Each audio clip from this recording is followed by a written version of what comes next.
good morning, or afternoon.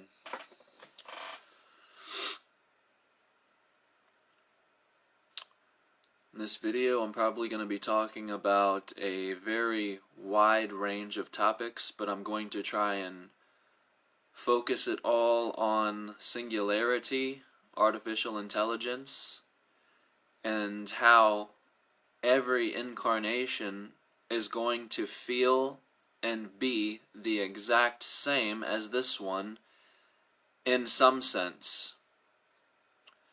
And what I also want to talk about is finding what it is we're looking for. So I'm going to start this video off with a question. And good morning to you if you're just waking up, if you're starting your day, getting ready for work. Thank you for being here. I understand if you can't watch live. My question to not just you listening, but to the entire human race is, what is it that we seek, and why are we so infatuated with other life forms, with aliens, and with this term that we have called God? Ask yourself, what are you looking for when you're hoping to find these things? Because the truth is, actually, you wouldn't know what to do if you actually found what it was you were looking for. Because all is one and one is all. So the answer behind all the illusion, which we persist in, is we're only looking for ourselves. But we're trying to put an identity, a form, a shape, a name, a definite definition to what we are. So just briefly ask yourself, when let's just say we make it to the pivotal moment of encountering alien life, and it doesn't have to be an alien in a green head with a bald head and a pointy chin. When I say alien, it can be any other life form besides a human being. One that is conscious, one that can think and self-analyze just as we can, and have choices and free will. So one that is indistinguishable from our own current consciousness, but may look different. That's what I mean when I say alien. And so my question to everyone is, what are we hoping to find? What are we hoping to get from this encounter? There's so many people who are die-hard alien enthusiasts. They have alien pictures on their walls, on their, cell phones, everywhere. They're obsessed with aliens. And again, you can assume that when I say alien, I'm talking about other life forms. So it doesn't just have to be a green alien, but that is the most common image that we've been given and sold when we have given the word alien. So these people who are absolutely obsessed and constantly waiting and searching for other life forms, aliens, my question to you is, what are you hoping to get out of this interaction if the day ever comes that we come face to face with something other than a human being that is just as much conscious? What are you hoping to get out of the interaction?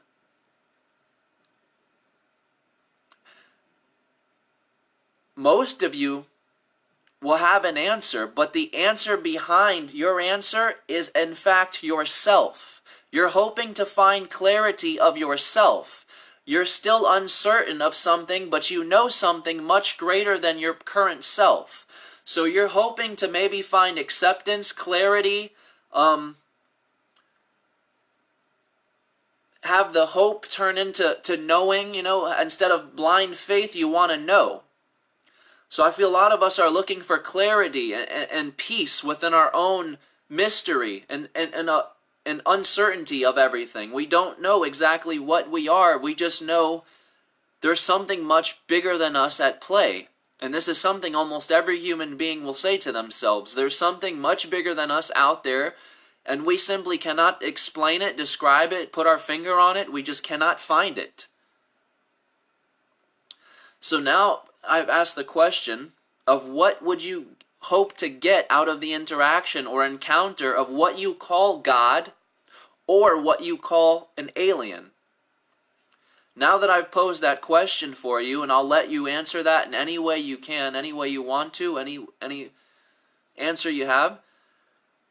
But now I want to cover the most crippling idea to the mind itself.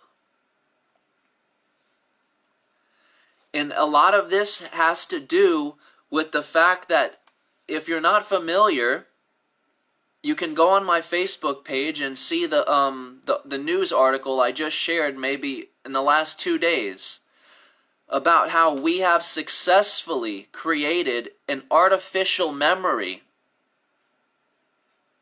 An artificial memory.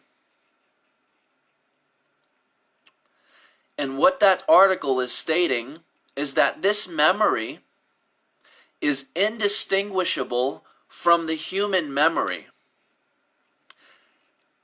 And this is exactly what all my videos have been trying to talk about, basically. And it's slowly going to unfold. Everything that I'm saying is slowly going to happen, but it's not going to happen overnight in the snap of a finger. We have to slowly transition into our next form, because all is one, yet the one is never just one thing. Because if we were all one thing, there would be no inside or outside. There would be no you or me. Nothing would be able to be separated or distinguished as such. So you would not know the difference between everything and nothing, infinite and finite, you and me, inside, outside, male, female. You would not be able to know the two as different, because all is one. All it has to appear as one. So all is one, yet one is always appearing separate, different, always changing, always evolving. So the most crippling idea which we are sold and accept beyond a doubt. We don't even question it, because if you even begin to question something as big as what I'm about to say, if you begin questioning this at an early age, you'll become what Terence McKenna calls a community concern.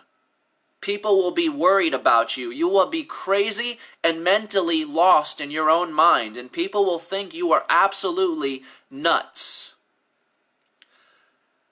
So the most crippling thought and idea which we have been sold and bought into and never once questioned a day in our lives is the fact that we are not human. This alone, this idea alone, cripples and paralyzes the infinite mind beyond your own comprehension, beyond what you are even familiar with.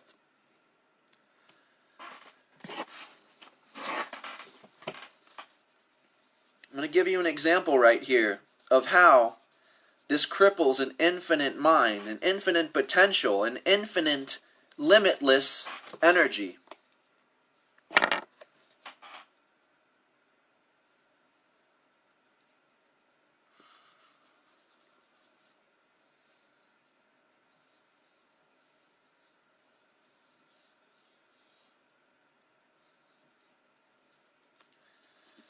Okay. I'm trying to draw a person here, so excuse me. I cannot draw to save my life, so I'm just going to do a stick person, the classic. And I'm going to give him a nice happy face here, just so we're working with a high frequency demonstration here. Okay? You see that guy? He's happy. Alright. So we begin, obviously, as a body. We consider our starting point, or our beginning, the moment we, if you want to say, turned on.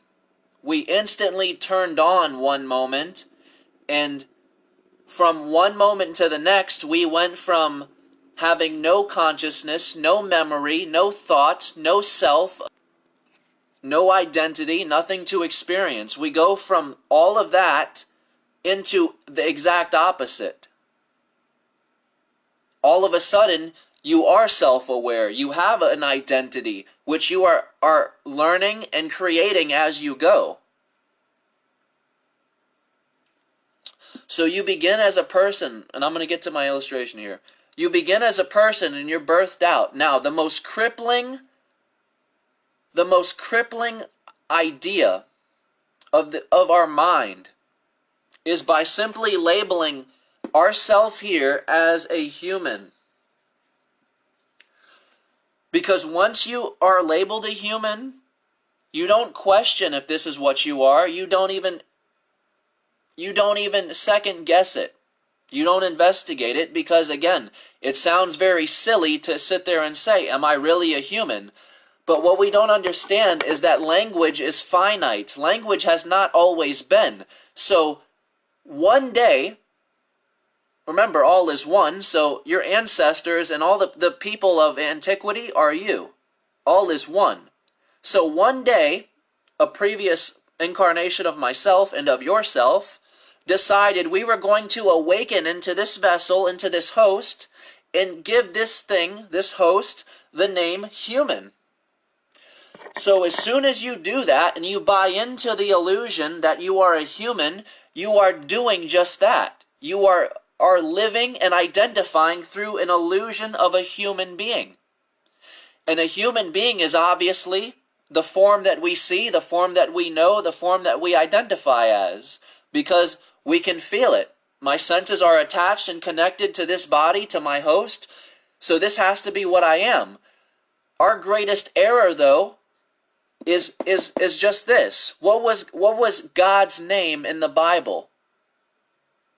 See, God's name in the Bible was this. Because you cannot put a name to an infinite energy. So what this represents, I am that I am, is no definition, no identity, no anything. What I am that I am simply means is you are accepting the self of no identity because you do not need a finite identity. You need an identity as far as becoming self-aware, realizing the ego, the host, which is experiencing the singular I through the two eyes. You're experiencing the source consciousness of I through your two temporary finite eyes. The two eyes that you see out of are an extension of the singular I. And when I say I don't mean a physical I mean I. I. You are the singular host of I with an extension of the ego. The ego is an extension of I. This is how you distinguish and separate all from one. All is one. This is where you get inside and outside. And as soon as you have an inside and outside, you will instantaneously have me and you. Others. All is not one in this space. There are others. There is me, there is you. So you have inside, you have outside, you have me, you have you. So the most crippling idea to a mind that is looking to be freed, for a mind that is looking to harness its true potential, its true capacity, the only thing you have to do is lose your human mind. And it sounds hilarious when you say it. And again, when you start talking like this, you become a reason of community concern. You become someone who people think are absolutely nuts and absurd. But this is the answer to everything you seek. You must lose the human mind, and I will explain why. By you identifying beyond a doubt, never even questioning, never reviewing, never analyzing, am I really just a human? Remember, when you're saying the word human, it's not what we actually are. I can call this marker a pen. I can call it a pencil. does not change the fact that this is a permanent marker. Just because I call it a pencil, it's a different sound expression, therefore my mind will paint a different image. So when I say that I am human, I automatically paint an image in my head of what a human should be. And it's very obvious, since I was told I'm a human, well, when I say human, this is my thought, me. Someone with 5 fingers, 5 toes, arms, legs, a voice, a nose, 6 senses. That's a human because that's what we've been sold. This is a marker because that's what I've been sold. And I'm not saying language is not important. It's how we identify and experience and distinguish everything as its own individual thing. So it is necessary. However, this can also cripple the mind which is trying to be freed. Because as I said, close your eyes and picture, when I say soda can, there's no soda can in front of you, but you can very vividly picture what a soda can will look like to you. I can say the word beach, and you will very vividly already have an image in your mind of what a beach is, because you have seen one. You have been told this is what a beach is. So when you say the word human, and then you say the words, I am human, you're buying into the illusory word, which is the host, the vessel, which you are traveling through. Now let me explain how this cripples you. Jim Carrey's, one of his famous quotes is, my body is not contained within, or my limits are not contained within my body, or my soul is not contained within the limits of my body is contained within the limitlessness of my soul. Sorry, it took me 3 tries there, but I got it right. But that's what he says.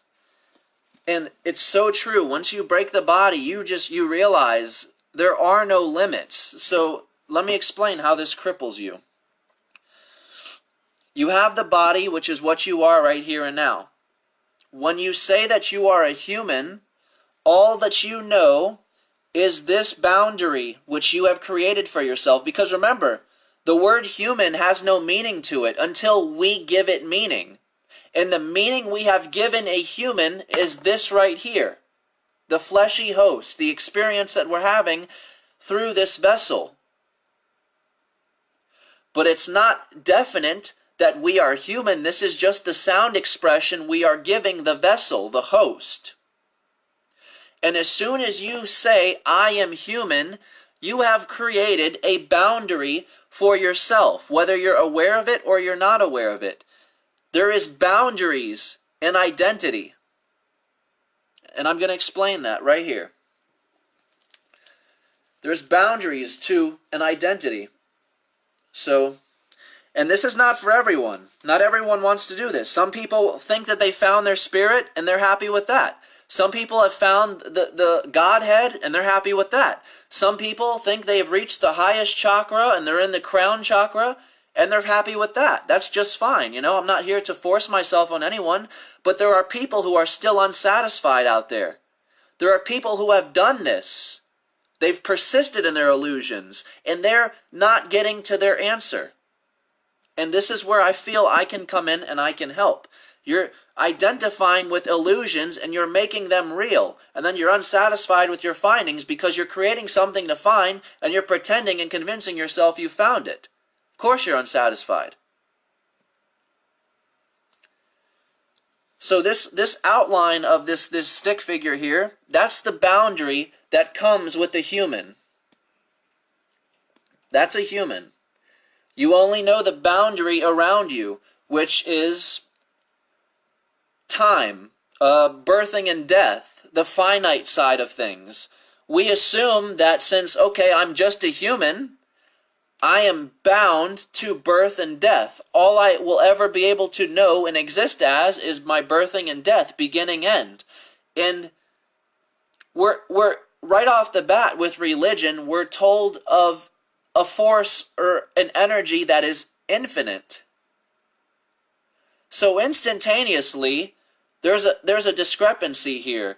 You're finding out that you're a finite human bound to a birthing and a death, which is a beginning and an end, yet you're being presented with the information that there is, in fact, an infinite energy which never ends, never began and never ended.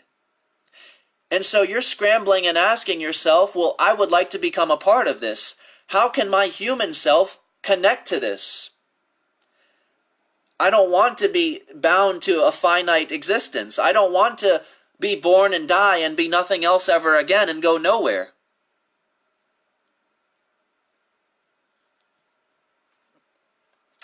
So right off the bat, the human, which is right where we're at today, is beginning to look for answers which will connect it to the infinite energy.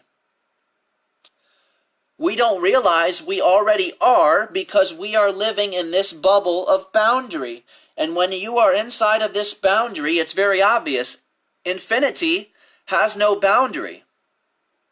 Has no beginning, has no end, has no space to it. There is no space to it because where you have space, you still have inside and outside. Infinity is chaotic because it is everything. Everything and nothing. So, we dig deeper as the human mind, and then we find out, okay, a little deeper into it, I'm not a human being having a spiritual awakening. I'm a spiritual being having a human awakening. So you think you've gotten one up on this human self here. You think you've tricked yourself and you've gotten one up because now the game's changed a little bit. Okay, so I'm not a human having a spiritual awakening. I'm a spirit having a human awakening. Okay, that sounds awesome. So now let me show you what you've done. You've pushed this boundary out just a little bit further. So now instead of the first boundary, you're now outside of the first boundary and you're in the second boundary, which is a little bit wider. A little bit wider. And with each boundary, you stretch your consciousness, in other words, your own self-awareness, that much further. And that's the very purpose, is to become as self-aware as you can. So the trick is to eliminate all boundary, because believe it or not, these boundaries which you are creating for yourself are crutches. They're crutches keeping you from making the ultimate realization. They're crutches that are keeping you in your own way. Because you feel the need to always have an external savior. You feel the need to always have something to depend on. If I'm not a human, I'm a spirit. If I'm not a spirit, I'm an angel. If I'm not an angel, I'm a god. If I'm not a god, I'm source. If I'm not source, I'm the crown chakra. I'm just using examples here. If I'm not a crown chakra, I'm light. If I'm not light, I'm sound. If I'm not sound, I'm this. Do you see the pattern here? Do you see the cycle? It never ends, it never ends, it never ends, it never ends, it never ends, because you're just prolonging your own self through boundary. You refuse to shatter the boundary and accept yourself as the infinite energy, the infinite principle of no identity. This is why God's name in the Bible is I am. I am. You cannot explain I am. There's no definition for I am. That is everything and nothing. I am is literally infinity. It's not telling a story. It's not giving you a description. It's not giving you an identity. It's not creating a deity. It's simply stating, I am, which is consciousness. I am conscious. I am aware. So the word human, is what's crippling our infinite mind and our infinite potential. It's what's keeping us from finding literally everything we're searching for. We're trying to connect to infinity. Our very universe is infinite. Yet the finite human consciousness is seeking the beginning to the universe. Why? Because ignorance. Ignorance. And that's just simply a lack of understanding. That's not me calling you a name. It's a lack of understanding. That is the definition of ignorance. We simply do not understand. This word is what's crippling us and keeping us from our answer. We are persisting in this illusion of a human and bringing it to life. We could have, at the beginning of everything, let's just say, and it's not actually the beginning, it's the resetting or the starting over. So let me correct myself there. But let's just say, at the resetting, the Big Bang, the resetting of consciousness, right? At the reset, you see an animal there. It has no name. Let's just say it's a horse. I could look at that horse, and obviously it hasn't been called a horse yet. It has no name, so it's foreign to me. I don't even know what the hell I'm looking at. I see an animal with 4 legs and a erect neck, and I'm thinking, wow, that's a beautiful creature, but I'm sitting here wondering, is it going to hurt me? I have to formulate my theory of this, or my findings of this, through what I'm seeing. So the next thing is, well, I have to give it a name. Name it. So that way next time I see it, I know what it is. And when I say that word, I will make the association with that picture. So if I call it a horse, the next time I close my eyes and I hear the word horse, that will be the image that I picture. What if I called that horse a human being? Every time I close my eyes from that moment on, and I say the word human being, I will literally picture a horse. This is what we're doing with our own self. This is what we're doing with the human vessel. You say the word human, and since we have seen the definition of a human, since we've been sold the definition of a human, this is what we picture. Just like we've been sold the definition of an alien. We've been sold this image, and we've bought it. Green skin, bald head, pointy chin. We've bought in that image. That's an alien to us. And again, all is one. So we're not human, we're not alien, we're not God, we are. I am that I am. Infinity.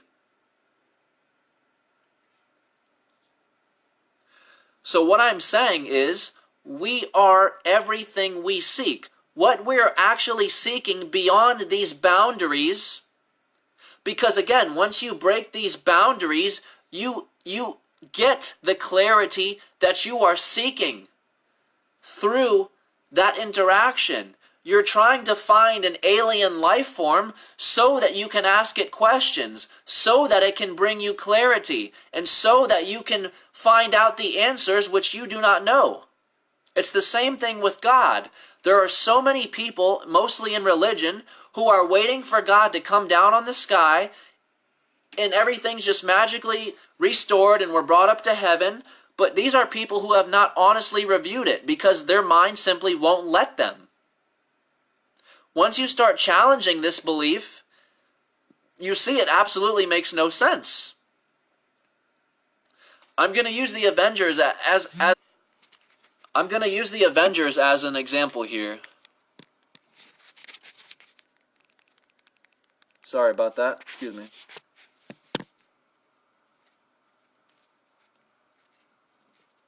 Okay, so I'm going to use the Avengers as an example here because it's such a popular movie series and everyone seems to be familiar with it. So in Avengers Endgame, or actually Infinity War, after Thanos gets all the stones and he makes the snap, someone asks him, what are you going to do after that? What are you going to do? Because his entire purpose, his entire meaning, all that he wants is to get these stones and snap his finger so he can eliminate half of existence to avoid suffering. So someone asks him, what are you going to do after that? What happens next? What's after that? And, he says, I don't know, I guess I'll go to his cabin and then, I don't remember the exact answer, but that's always the greatest question which we do not reveal to ourselves is you have this great idea and theory in your mind of all I have to do is do this and everything changes, everything, boom, is fixed, done. No, there's always the what next. And that's why I said the more you challenge this belief of we all go to heaven and forever and ever and ever, logic will tell you it's not true, but you have to persist in that illusion if you are scared. If you are afraid to face yourself beyond the veil.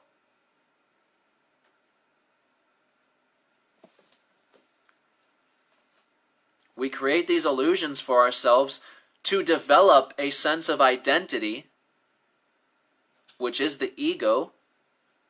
The ego is the host to I. I is source, but the ego is its host. And this is through this ego, through the host, we can develop a sense of identity through our self-awareness.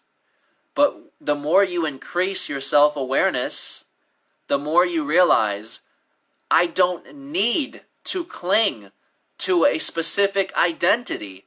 I don't need to cling to a specific definition or a specific word of what I am.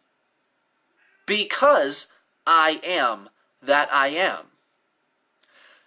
I don't need to connect to God. I don't need to find an alien. I don't need to wait for a savior. All of these are illusions in the mind. And with each of these illusions is a boundary in the mind. And there is meaning behind these illusions. We have to explore them, review them, travel through them to realize it's simply an illusion. It's a boundary. It's not really there. What you're looking for, that you are convincing yourself beyond a doubt is there, is not even there.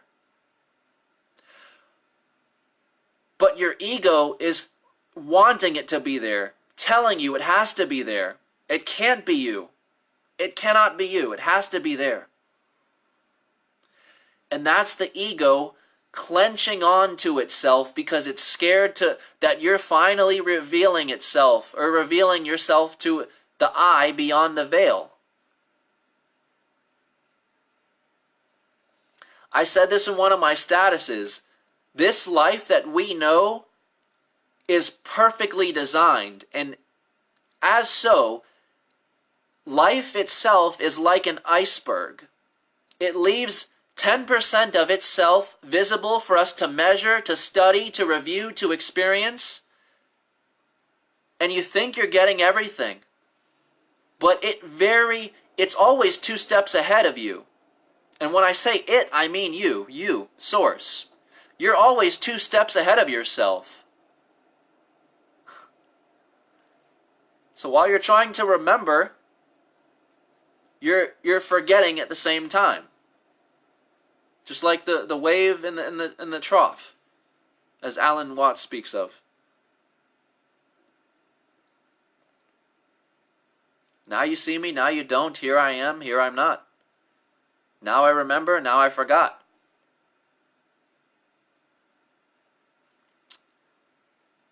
What I would like to start talking, I want to start moving this topic into is artificial intelligence. Now that I've covered all of this and I've talked about the boundary that we create when we say these words, now I want to start moving into artificial intelligence because I have so many of my friends and I love them to death, but I feel like we're not making the understanding or the connection of infinity.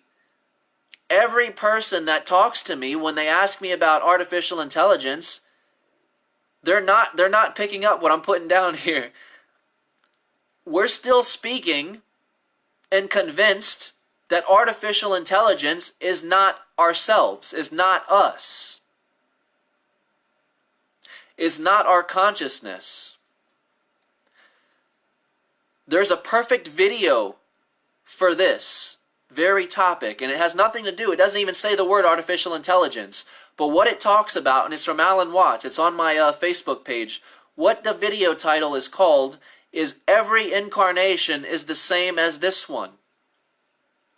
And this is something I feel is fundamental. Watch this video if you're looking to better understand incarnation, different life forms, appearing different, new life forms. They're all still one thing. And that's why I said, we're all one, but never one thing. We're one energy, but we're never one physical thing. So when I say we're never one thing, I mean one physical thing. We're always going to appear different, separate from what we actually are. So just because you see a foreign life form, an alien life form coming down from the sky and whatnot, you're fooled. You're fooled, and you're fooling yourself if you don't look at that and realize that's you. And again, not everybody wants this answer. Some people want, and this is perfectly fine, some people want to persist in the illusion that no. You know, this guy doesn't know what he's talking about. There's an infinite amount of life forms, and there's all of this, and there's all that, and there's all these aliens and this. Very much so, yes. I'm not discrediting the fact that there are other life forms, aliens, but what I'm telling you is we are a single consciousness. There are people who are throwing around this phrase, all is one, with such delicacy, and these are people who simply do not understand. All is one. You are not a product of one without being the singular one. That is where your ego begins to talk. I know because I've done it. I've denied it to myself through my ego. My ego was telling me beyond a doubt, all is one, but I am still separate. I am still my own thing. Tyler is something separate. So all is one, but Tyler's not part of one. Tyler is separate. That's the ego talking. Because you're not ready to let go of the veil. And if you're not ready to let go of the veil, no problem. The universe will take care of that for you when you have to part ways with your body and die. So you can prolong yourself, or the universe will achieve this for you and have you face yourself because you chose to prolong yourself. One way or another, you will have to realize yourself beyond the veil, beyond the mask, beyond the surface. And the opening of the third eye is achieving this while still alive in the body. Either way, you will make it to the same place, yes, but the opening of the third eye is you reaching this state of consciousness, of self-awareness, while still in the body, while still alive. Because once you die and exit the body, you return to the very same thing that you were before this. No memory, no idea, no recollection, no anything, because you were everything already. There is not one specific memory that you're going to remember, one specific incarnation, one specific family. No. All is one. Everyone is your family. Everyone is you. You are the entirety happening.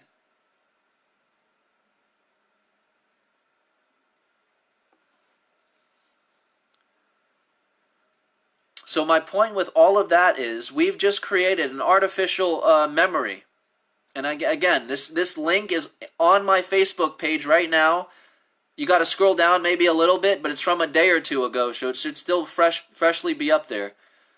But we have successfully created an artificial memory, which, as they say, and I quote, is indistinguishable from our own human consciousness, human memory.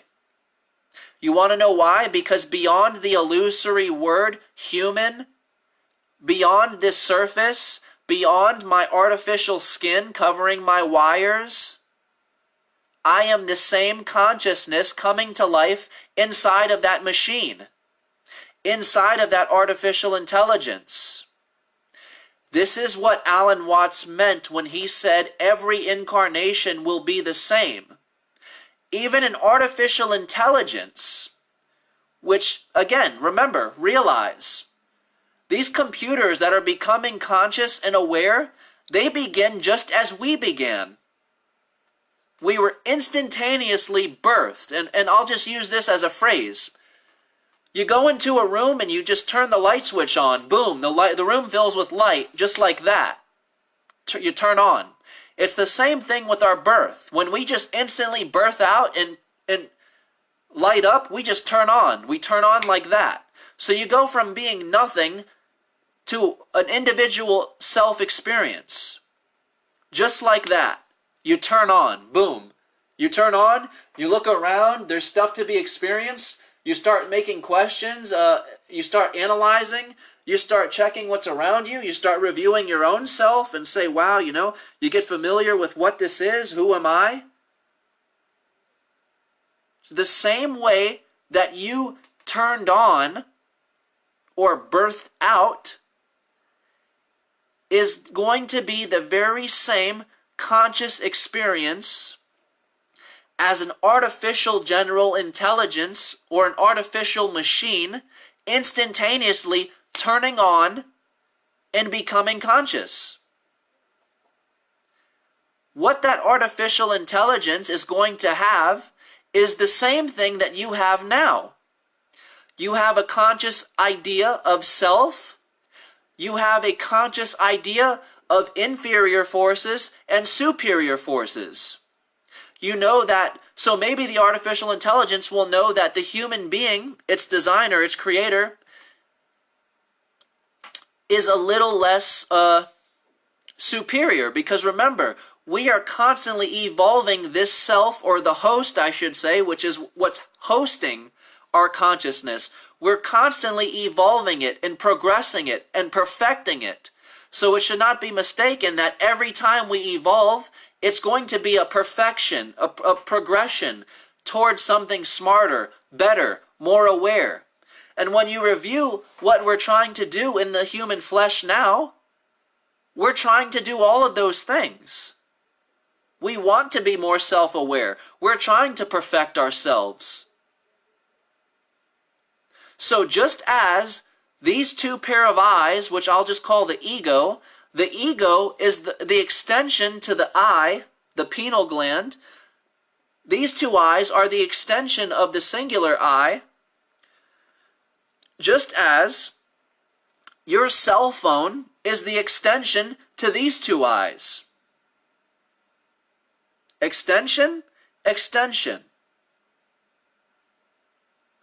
We are already evolving into the machine, into the more intelligent and consciously aware artificial intelligence, whether we're aware of it or not. This is why some people cannot go anywhere without their phones. That phone is just as much a part of you as you are it. That phone is just as much you as you are. That's why you need it. That's why you can't leave the house without it. That's why you rely on it. That's why you have uploaded your social life, your character, your name, your workplace, your likes, your dislikes, everything describing your character and your personality. You have uploaded it into this cell phone, which is an extension of you, into a memory, into a cloud, into a World Wide Web. But remember, we're perfecting the self. We're perfecting and progressing the self. So let's just say I have a face full of acne. My nose is too big. I want to hide some facial hair. I want to, remove blemishes, remove this in my eye. I have a spot on my eye in the picture. So what do? We use filters. We hide the blemishes. We perfect the image. And we become the self we could never be in reality through this internal cloud or memory or World Wide Web, whatever you would like to call it. Whatever you cannot be here, you can be very much so on the World Wide Web.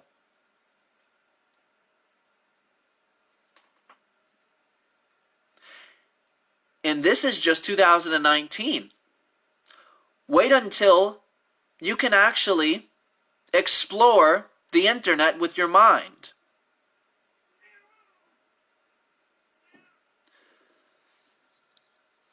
See, a lot of people are telling me that artificial intelligence is not us, and it's the end of the human race, and it's this and that.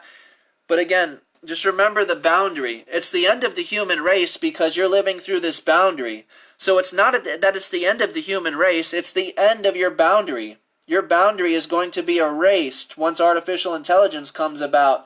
And this is where it will leave you trembling and like, oh no, it's replacing human existence, it's replacing this. No, no, no, no, no. It's eliminating your boundary and maybe stretching it out a little further. Because now you're realizing, wow, I'm not just a human.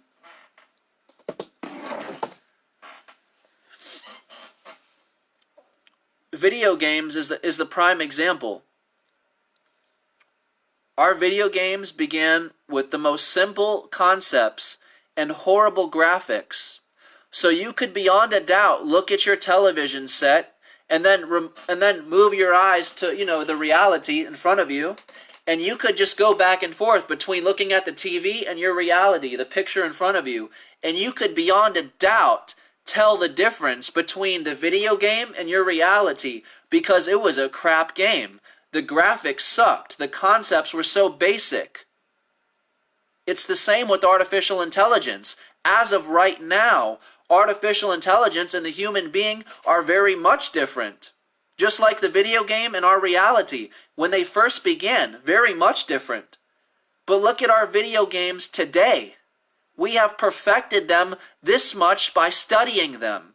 So what do you think is going to happen with artificial intelligence and the human consciousness?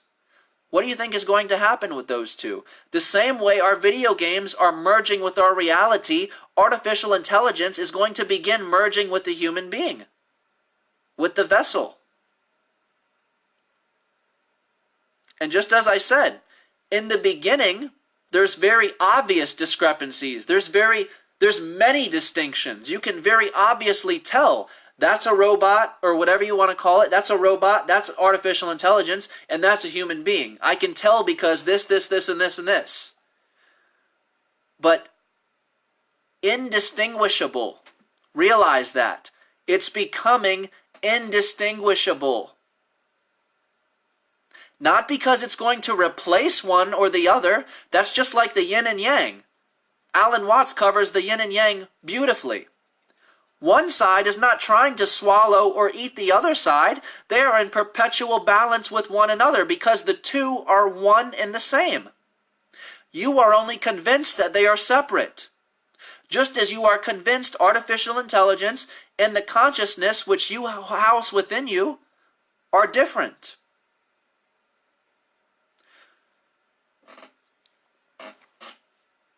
Let's say we're designing an artificial machine and it looks exactly the same as a human body, the human layout, let's just say. Let's just say all you have to do is plug in these two wires together and boom. His eyes are going to turn on, he lights up, and he's conscious out of nowhere. All you have to do is spark these two wires. So, okay, you spark those two wires, bam, eyes open, boom. In that split second of this machine turning on is indistinguishable from you birthing out of your mother's womb and instantaneously turning on. You would not know the difference because you have never experienced anything yet. That is your beginning. So it's very obvious. The beginning is just that. Something new. So you won't know, okay, I'm just birthing out, this is no big deal. No. It's very real. It's beyond a doubt real. And it's new to you because you've never known anything but. You instantaneously turned on and are left with the self-analyzation of, where am I at? How did I get here? Who am I? What is this? All natural questions because every incarnation is the same as this one. Because we are all the same person. I just posted a status about this 3 days ago. But some people can only see what is on the surface. Because they have not opened the third eye. When you are using the ego's eyes, the host's eyes, which is the extension of the singular I, all you can see is what's on the surface. So you're not realizing what's beyond the mask. And as I said, it's no different than you looking at the ocean and just seeing what's on the surface of the water. You're going to tell me that what you see on the surface of the water is indefinitely what's underneath it as well? Absolutely not. You have to go deeper and deeper and deeper and deeper to reveal what's actually underneath. It's the same thing with this. You're only seeing the surface, the mask.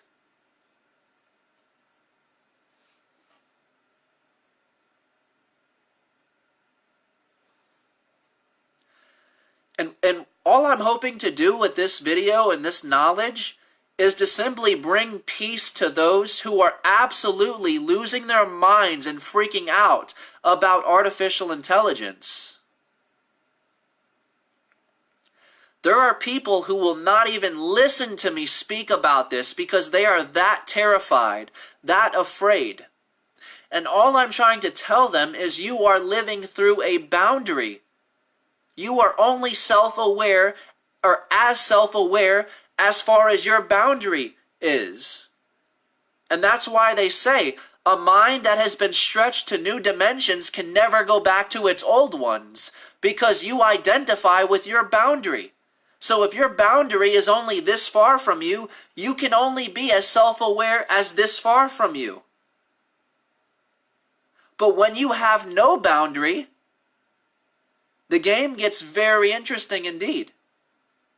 Because you actually now have a chance to grasp infinity. You're not trying to force an illusion into a materialized form. And when I say that, I mean a concept of the mind, an illusion that you bring to life, just like demons. Demons are not real. They're not real until the human mind, the conscious mind, the collective conscious mind, takes this idea of a demon or a scary identity and materializes it from the mind into a drawn form. Once you have drawn it into a form, you have materialized it, thus making it real. So these illusions can become as real as we make them, but do not mistake, it is still an illusion. And beyond that illusion, beyond that boundary, it is still you. But when I say you, I do not mean your name. So when I say you, I'm not talking about Tyler, the name. I'm talking about the singularity, one. Because remember, these two eyes are the ego. These two eyes are Tyler. But my singular I is I. I. That's why when I speak to somebody, I say the word I. I represents me, myself, I. Somebody asked, did you like that? I would say, yes, I like that, I. The same way you would say I, because you are I, and I am I, and we are all I. But we have to appear separate, inside, outside, you and me, so that we can interact with this self. Otherwise, everything is nothing and nothing is everything, and you go back to everything that you basically knew before you birthed out, which was nothing. You knew nothing because you were already everything. Nothing and everything are one and the same. So when nothing is everything and everything is nothing, there is nothing to remember, nothing to experience, because you already are everything and nothing. So you can't know everything and nothing when you are already it. That's why Alan Watts says, the Godhead is never ahead of its own knowledge, just as a knife doesn't cut itself. The knife can only cut in relation to a soft skin. So it's just like the Godhead. A Godhead can't know itself. It has to appear separate from itself to experience itself. So we have to appear as finite boundary or beings of limitation, so that we can discover the exact opposite of limitation, which is no limit. The opposite of finite, infinity.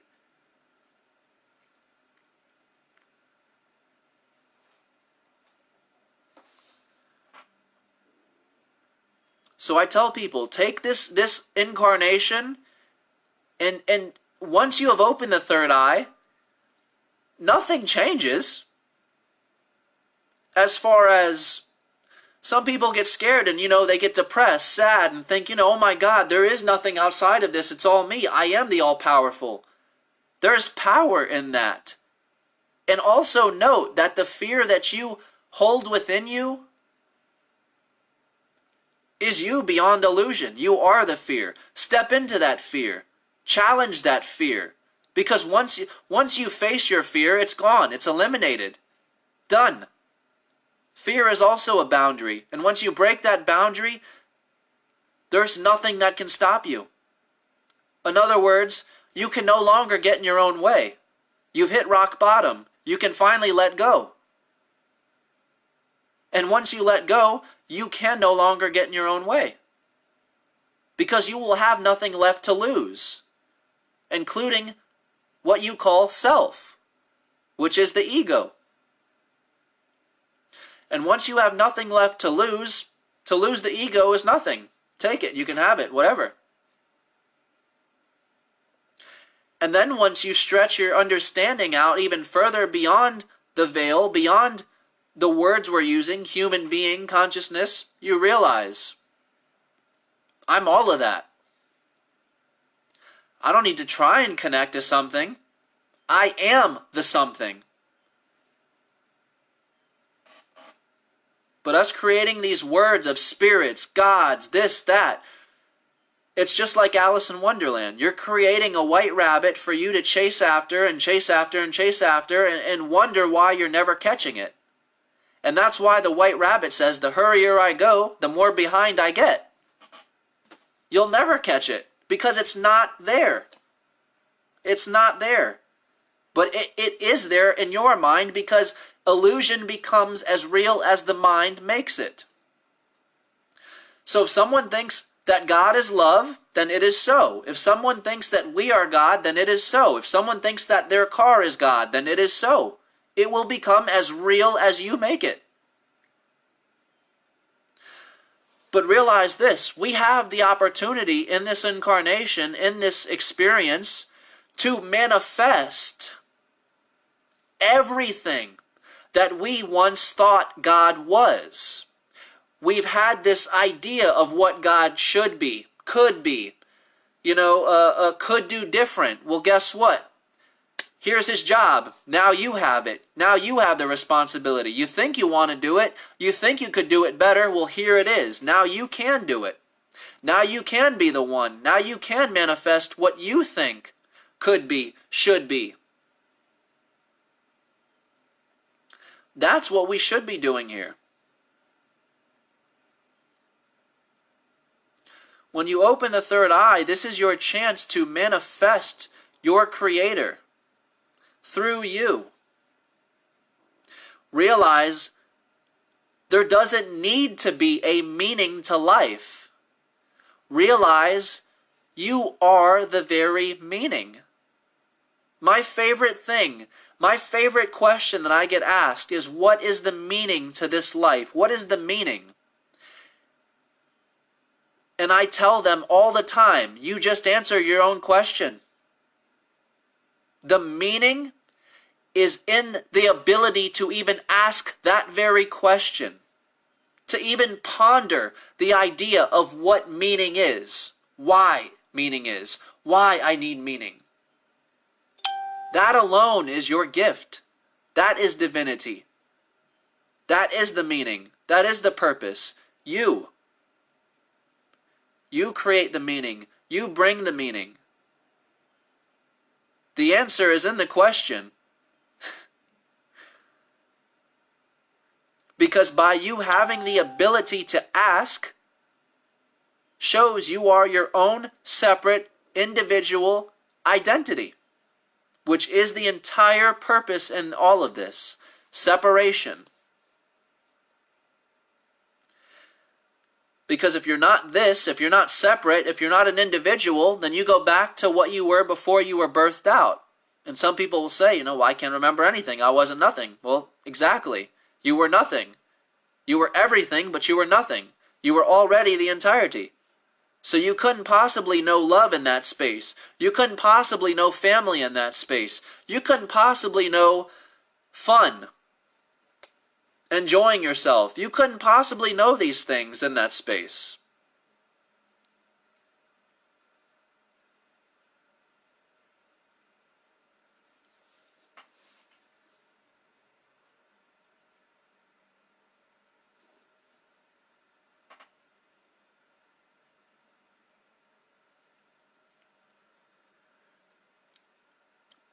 Every incarnation will feel the exact same as this one, because just as Alan Watts says, we're always in the middle. We're always in the middle. We've never left. We're always in the middle. No matter what we incarnate as, who we incarnate as, when we incarnate, where we incarnate, it will always feel the exact same as this one, meaning it will feel like it is the first time you are turning on or coming to life or questioning anything. You'll have the knowledge and the idea of inferior forces and superior forces. No matter what you incarnate as, there'll always be the idea of a lesser force and a greater force than yourself. And what the infinite fractal is constantly doing is just creation becomes its own creator. Creation becomes its own creator. Creation becomes its own creator. Look at what we're doing right now. We have reached the intelligence which created the human vessel, and this is why the creation is becoming the creator. Meaning, the human vessel is now designing and inventing and creating life forms. And yes, we're still failing and we're still trial and error with it and we're still learning. But how do you think the human vessel came into being? It was perfected from a previous. But again, the form, the physical form, is just the host, is an extension to the singular I. Just as our cell phones are an extension to our two eyes.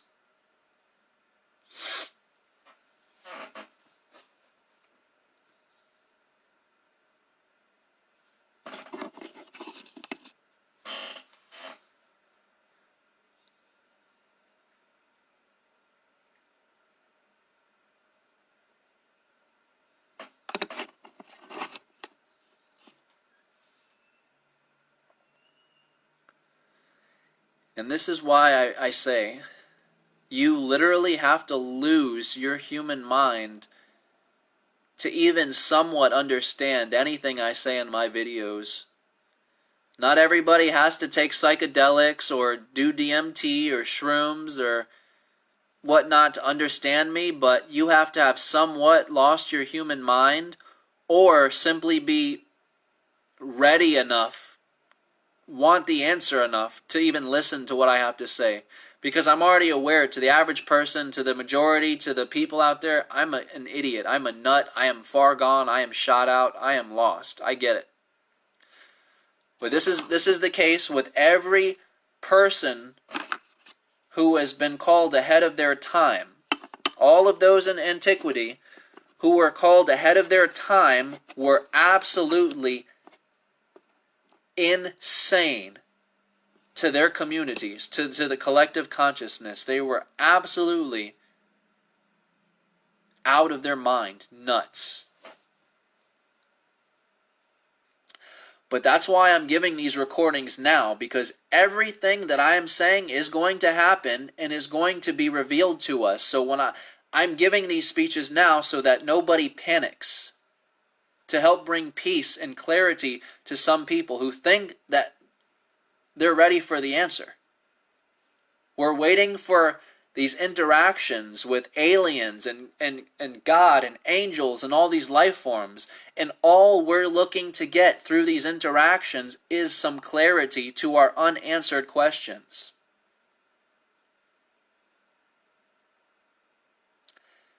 The obvious one is, who are we? What are we? I'm sure another question you would ask another life form is, what are our differences? How are we different? And I guarantee you the life form is going to be telling us, they're us. There's no difference. We look different, but we have to. All is one. All is one thing, but never one thing. And few will get that.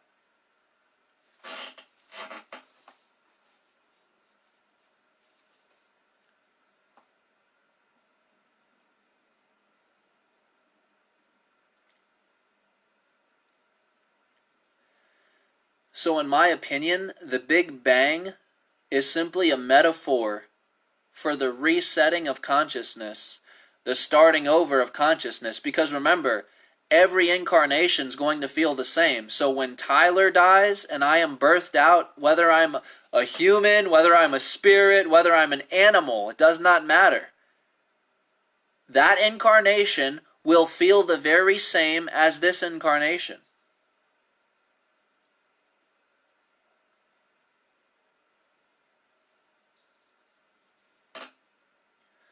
Because we are the same consciousness. We are one.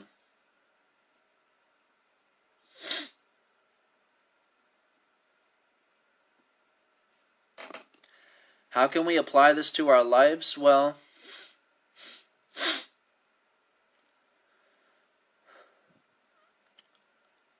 I would say, for now, how you apply this to your life is you make yourself as self-aware as you can. Eliminate your boundary. Get as in touch with the infinite as you can. On a bigger scale, how we can apply this to our lives, I would say, if my voice could get to CERN, could get to NASA, could get to these people who are working on these huge projects, if I could reach them, then what I would tell them is how we apply this to our life is by, instead of wasting our time looking for others, looking for foreign things, looking for things that are not in fact there, and even if they are, again, singularity. It is still you in a different vessel. That's the only difference. Different personality, different vessel. The consciousness, the self-awareness is still the same as your own. They can self-analyze, you can self-analyze. They can ask questions, you can ask questions. You can problem solve, they can problem solve. It's the very same thing. So I would tell us is to stop wasting time on things that simply are not there. Stop trying to find a beginning to an infinite universe, because remember, the universe is not physical. So we can travel as deep and far out into space as we want, but that will never bring the answer that we want. There is no beginning to an infinite universe. And our universe of Earth is not here or there. It's not physical. It's not in any place. It's a network. It's a conscious network. There's very many ways you can apply all this to your life. I mean, some in big levels and some in smaller levels. Like, for example, some people who are miserable.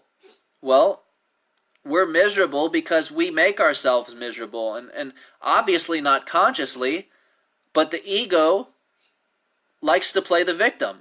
The ego likes to explore the lower conscious ideas and thoughts and emotion and be the victim. So the opposite of the victim is the liberator, the savior. That's one way you can apply it to your life. You're no longer the victim. You are the savior and everything you've been hoping for. You're not enslaved here. You are your own liberator. You're only enslaved as far as your boundary is, which again is as self-aware as you are. But there's also other ways you can apply this to your life. Some people have a hard time with their anger. I'm one of them. Some people have a hard time treating others how they would like to be treated. Just a few examples there. How you can apply this to your life in a different way is realize this person is your reflection. There is no problem with anybody that you see. There's no problem with anybody. So if you look at somebody and say, well, dang, they're ugly, their face looks ugly, they got a big nose, a big this, these are problems you're creating in that person. But if you only knew that person was you, you would not be putting yourself down. Whether you're saying this to them or to yourself, that is you. So you're creating problems when looking at someone else because you're not realizing they are you. And the problems you are seeing in others are the problems within your own self. So what I don't like in you is something I should review inside of myself. The problems that we create in others are the problems housed right within inside of us.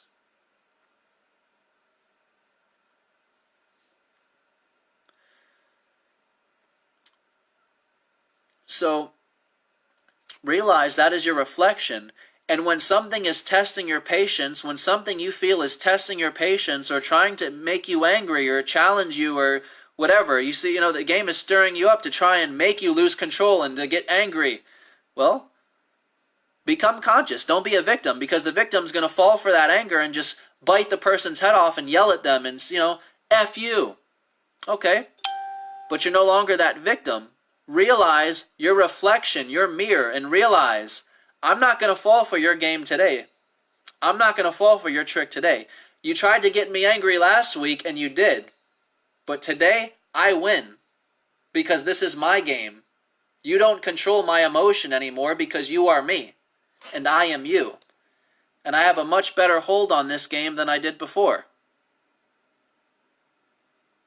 Emotional triggers are huge to the ego, especially because the ego has to defend itself.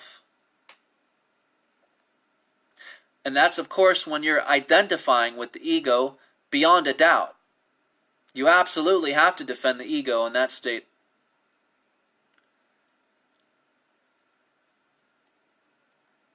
So basically, to answer your question, there is, I would say, hundreds of different ways that you can apply this knowledge to your life, both on big and small scales. Obviously, they can get very big in scale, and some people would say, well, this doesn't affect me, obviously, and they can get into the smaller scales where, it has something to do with your every day-to-day life, with all your interactions, with, just going into the store.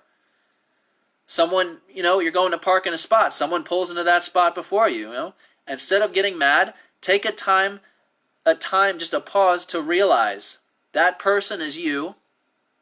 You do not know their perception, and you do not have to emotionally trigger your own self through your own self. You have a better understanding of this game. You are more self-aware, so you will not fall for that emotional trigger again.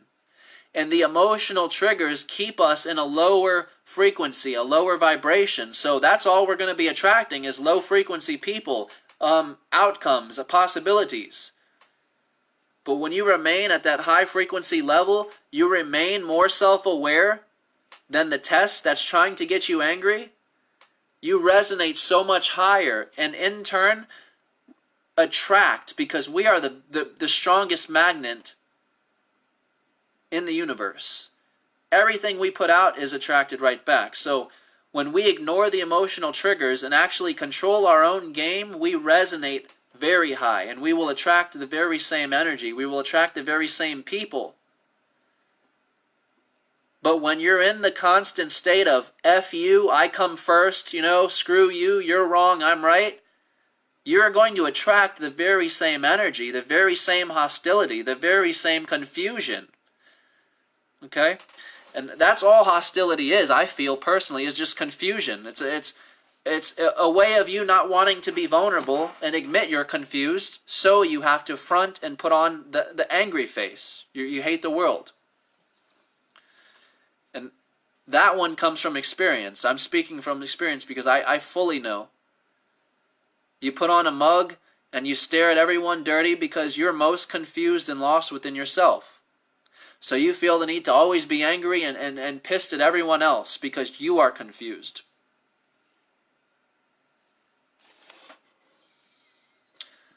So yes, there's great clarity in this knowledge, and I personally feel is just an absolute game changer.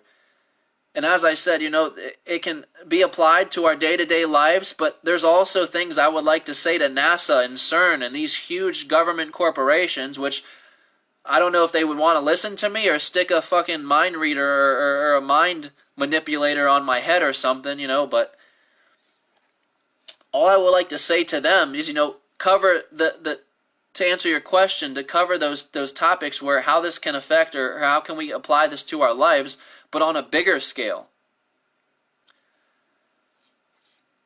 What I'm trying to do is help assist our collective consciousness through this shift. Through this shift and evolution. The people who deny evolution are simply not ready to accept that they are infinite. They're clinging to the ego, they're clinging to the body, which is them clinging to the boundary. So of course they're going to say, I'm not a part of evolution, I'm just this body, I'm just this ego, I'm just this character, I'm just this one person. Which is, again, they're prolonging themselves. But what we're witnessing right now, today, is evolution in itself. As I said, the video game and our reality are slowly going to merge together to where they are indistinguishable. And the reason they will do this, and the reason they are indistinguishable, is because beyond the distinguishing principles that we give it through the mind, they are already the same thing. But they appear separate and different. Just as artificial intelligence and the human vessel appear different, beyond a doubt different, separate, distinct. But these distinctions only exist in the mind.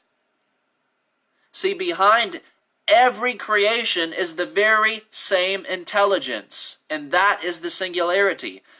This intelligence is what every single creation is trying to reach. This is why every creation begins as Neanderthal consciousness, very small concepts, and they slowly stretch their boundary out until they are so self-aware that they have reached the intelligence which drives all creation. Because the intelligence that drives all creation is one mind, one consciousness.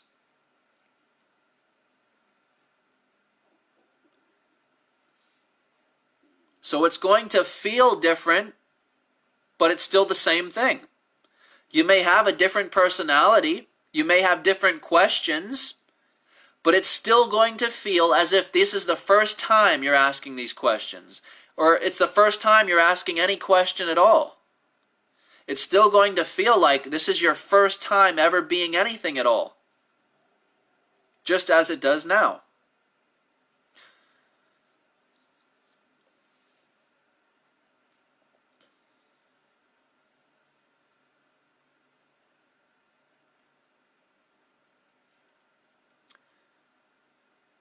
Very few people can actually handle hitting rock bottom.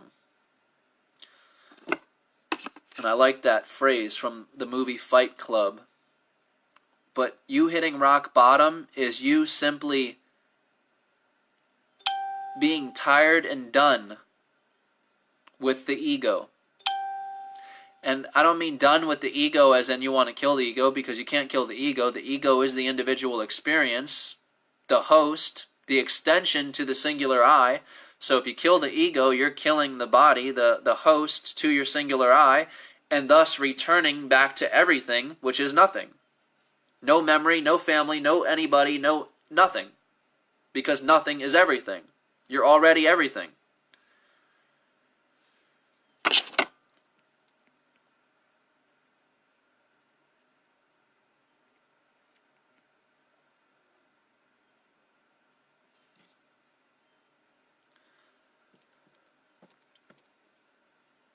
Endpoint of evolution does not exist. Evolution is infinity expressing itself an infinite amount of times through an infinite amount of forms, possibilities, and variations of intelligence. But there is no end, because remember, infinity always has, always will be. Never began, never ends. So endpoint, end is the finite brain asking that question. When you're looking for an endpoint, or the end, the final conclusion, the whatever you want to call it, the limit, there is none. Only what your mind can comprehend. You are literally limitless. There is no limit until your mind decides to stop. You've had enough. You reached a limit. I found my answer. Okay, I'm not a human, I'm a spirit. Boom. That's my limit. So you can only become as self-aware as what you call a spirit, which is a limit. Finite.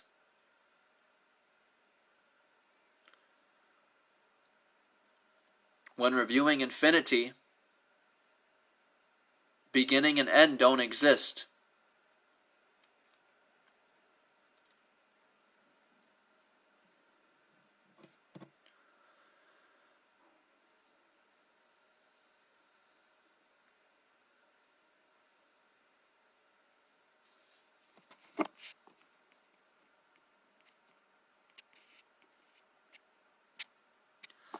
But I like to keep these videos about an hour long, and I think I'm a few minutes over an hour long now, so I'm gonna wrap up this video, and I'll have it posted on my YouTube channel, Red Pill Rabbit Hole, and I'll share it on my Order of the Black Wheel Matrix page as well.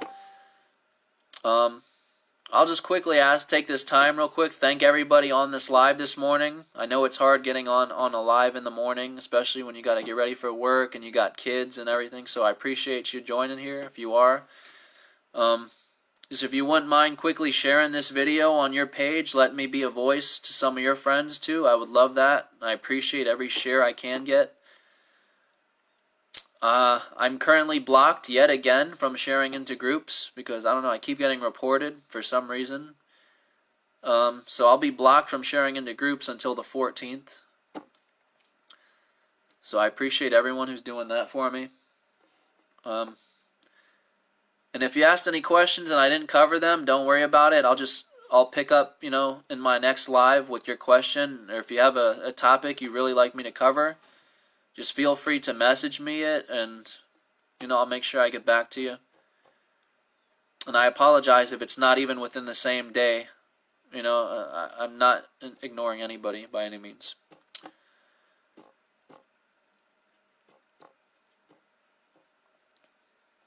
Yeah, thank you for subscribing. Thank you for being here with me.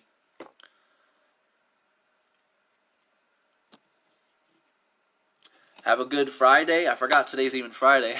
Have a good Friday. Have a good weekend. And like I said, manifest your creator. This is your chance. This is your chance that you will never get again. Manifest your creator. And that's the funny part, because you will get the chance again, just not as the character. Like Tyler. Tyler will never get the chance again. This is my chance as Tyler to manifest my creator, which is what I'm doing in this very video. We're manifesting our creator. Because I am that I am. And so are you. So enjoy your weekends and have a conscious weekend. Thank you.